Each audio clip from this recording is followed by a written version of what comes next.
So one of the coolest features about the Genesis GV80 is with your key fob, you can hit the lock button, then hit this hold button, and say you're in a tight area in the city and you're nervous about parking. So imagine you can get out of your car and see just how close you are to everything from a third-eyed perspective.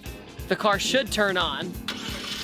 With this arrow, I can go forward and back from a third-person perspective. And it should start moving. There it is. Crazy. What I was really worried about when I heard about this feature was if I hit this button and it would just kind of keep going on its own. Okay, so I'm gonna bring the car back, and then as soon as I left, that's good.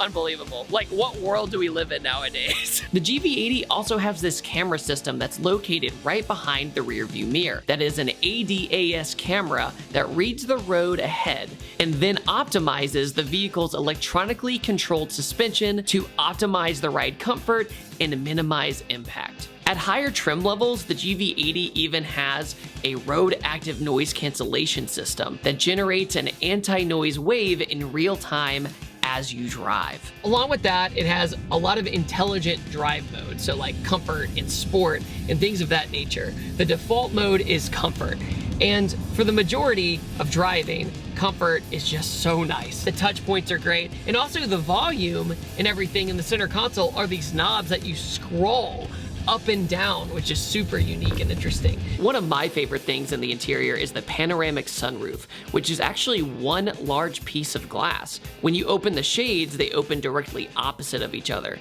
which creates a very synchronized and satisfying experience to watch. Say you don't want to use the dial on the center console. It's also a touchscreen, so I want to just touch it and get where I need to go.